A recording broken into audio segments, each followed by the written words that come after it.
Assalamualaikum warahmatullahi wabarakatuh. Halo, selamat siang semuanya. Perkenalkan, nama saya Siti Nur Ajijah dengan NIM B111240017. Saya merupakan mahasiswa program studi D3 Kebidanan di Universitas Muhammadiyah Bogor Raya. Di video kali ini, saya akan menjelaskan tentang intravena atau IV untuk memenuhi tugas mata kuliah Keterampilan Dasar Praktik Kebidanan atau KDPK yang diampu oleh Ibu Fenty Putri Cahyani, SST MTR Kebidanan. Secara garis besar, intravena itu merupakan salah satu cara penting dalam pelayanan kesehatan untuk memberikan cairan, obat, atau nutrisi langsung ke pembuluh darah. Dalam kebidanan, cara ini sering digunakan untuk membantu ibu yang sedang melahirkan atau setelah melahirkan yang butuh penanganan dengan cepat. Di video ini, kita akan membahas mulai dari pengertian, tujuan, hingga prosedur pemberian intravena. Pembahasan yang pertama yaitu pengertian intravena atau IV. Intravena atau IV adalah cara memasukkan cairan, obat, atau nutrisi langsung ke dalam pembuluh darah lewat pena. Dengan metode ini, zat yang diberikan langsung masuk ke aliran darah. Jadi, apabila menggunakan intravena atau IV ini, efeknya akan lebih cepat terasa karena tidak akan melewati proses pencernaan atau penyerapan di jaringan tubuh. Biasanya, IV dipakai karena cara ini efektif dan cepat, terutama untuk kondisi darurat seperti shock, dehidrasi berat, atau pasien yang butuh pengobatan intensif. Selain itu, IV juga memungkinkan dosis cairan atau obat diberikan dengan tepat dan sesuai kebutuhan pasien. Nah, karena langsung masuk ke dalam pembuluh darah, pemberian IV harus dilakukan dengan hati-hati. Kita harus menggunakan alat steril supaya tidak terjadi infeksi atau masalah lain seperti masuknya udara ke dalam darah, atau ini disebut dengan emboli. Lalu radang vena atau flebitis atau memar di area pemasangan. Tenaga medis yang melakukan prosedur ini harus memastikan semuanya aman, mulai dari pemasangan sampai pemantauan pasien. IV ini banyak digunakan di rumah sakit untuk berbagai kebutuhan seperti mengganti cairan tubuh yang hilang, transfusi darah, pemberian obat, atau bahkan untuk nutrisi lengkap bagi pasien yang tidak bisa makan menggunakan mulut. Jadi, proses intravena atau IV ini menjadi solusi utama apabila pasien membutuhkan tindakan cepat atau pengobatan yang lebih efektif. Pembahasan yang kedua yaitu, kenapa sih kita harus menggunakan intravena atau IV? Alasan yang pertama yaitu untuk rehidrasi, artinya untuk menggantikan cairan tubuh yang hilang akibat muntah, diare, atau perdarahan.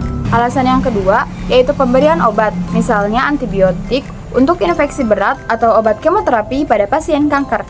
Alasan yang ketiga yaitu kondisi darurat. Contohnya seperti serangan jantung atau reaksi alergi berat atau shock anafilaktik. Alasan yang keempat yaitu nutrisi parental, yang artinya memberikan makanan langsung ke dalam darah untuk pasien-pasien yang tidak bisa makan melalui mulut. Pembahasan selanjutnya yaitu tentang jenis-jenis pemberian intravena atau IV. Jenis yang pertama yaitu IV bolus atau push, yang berarti obat diberikan dengan cepat langsung ke pembuluh darah untuk hasil yang cepat.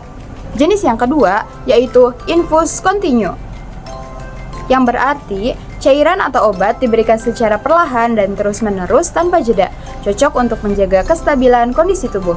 Jenis yang ketiga yaitu IV intermittent, yang artinya obat diberikan secara berkala, biasanya dengan alat tambahan seperti piggyback. Penjelasan selanjutnya yaitu alat-alat yang dibutuhkan untuk melakukan pemberian intravena atau IV.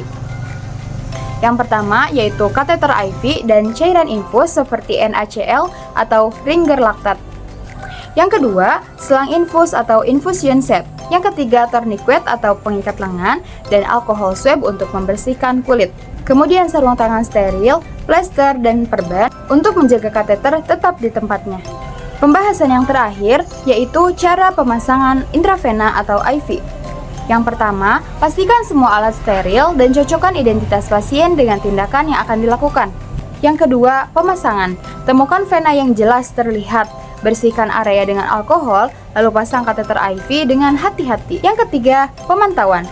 Periksa apakah cairan mengalir dengan baik, pastikan tidak ada sumbatan, dan cek area pemasangan untuk memastikan tidak terjadinya infeksi atau iritasi. Nah, pembahasan selanjutnya, masalah yang mungkin terjadi ketika kita menggunakan IV. Masalah yang pertama yaitu masalah lokal. Nah, di masalah lokal ini biasanya infeksi di area pemasangan, bengkak atau memar atau disebut dengan hematom, dan peradangan vena yang disebut dengan flebitis. Masalah yang kedua yaitu masalah sistemik. Nah, ini terjadi apabila masuknya udara ke pembuluh darah atau emboli udara.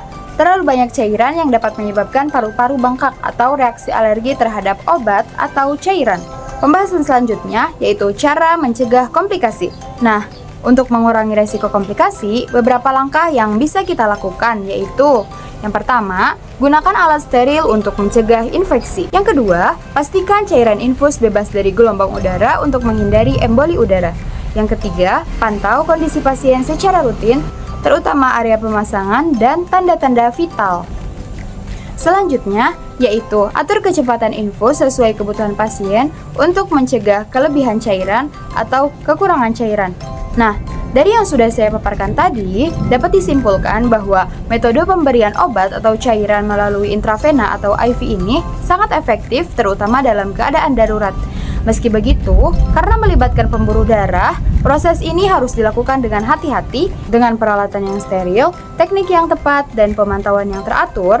Risiko komplikasi bisa diminimalkan sehingga pasien mendapatkan manfaat yang maksimal. Selanjutnya yaitu tahap-tahap dalam melakukan injeksi intravena. Yang pertama, kita bendung dulu pembuluh darah arteri menggunakan tourniquet agar memudahkan kita untuk menentukan di mana letak arteri tersebut atau vena tersebut. Setelah dibendung menggunakan tourniquet, kita sterilisasi, lalu kemudian kita menentukan letak vena di arteri, lalu kemudian kita memasukkan sedikit jarum untuk memastikan itu merupakan vena tersebut. Lalu kita buka tourniquet agar memudahkan kita untuk memasukkan injeksi tersebut ke dalam tubuh kita. Lalu kemudian kita mulai mendorong injeksi tersebut perlahan. Mungkin hanya itu yang dapat saya paparkan mengenai materi intravena atau IV. Sebelumnya, saya ingin berterima kasih banyak kepada Ibu Fenty Putri Cahyani, SST MTR KEB, yang telah memberikan saya kesempatan untuk saya memaparkan materi tentang intravena kali ini. Mohon maaf apabila ada kesalahan dalam pengucapan. Wassalamualaikum warahmatullahi wabarakatuh.